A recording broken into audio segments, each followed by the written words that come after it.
Баршаңызға сәлем. Бүгін сіздермен бірге морковный капкейки дайындаймыз. Ол үшін жұмыртқамызды жарып аламыз. Қантты салып, миксермен жақсылап араластырамыз. Мінекей массамыз екі есе ұлғайды. Енді құрғақ заттарымызды дайындап аламыз. Оның үстіне разрыхлителді корицаны салып, жақсылап араластырамыз. Енді ұнымызды жұмыртқалы массаның үстіне біртіндеп салып, осылай миксердің көмегімен аздап араластырып аламыз. Оның қалған бөлігін толықтай салып, аздап миксерді қоспай, осылай шайқап аламыз. Енді миксерімізді қосып, массамызды жақсылап араластырып біріктіреміз. Араластырып болғаннан кейін сұйық майымызды құйып, тағы да миксердің көмегімен араластырамыз.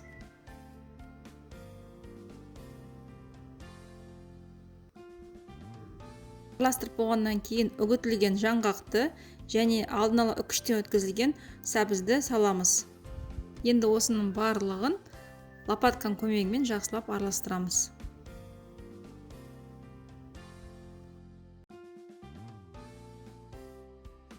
Міне кексіміздің қамыры дайын болды. Енді осы қамырды өзіңізде кез келген формаға салып пісіре берсеңіз болады. Менде мұнда кекске арналған силиконовый форма. Силиконовый формадан құймас бұрын аздап ішін майлап аламыз. Форманы аузына дейін толтырмай, қамырды құйып шығамыз.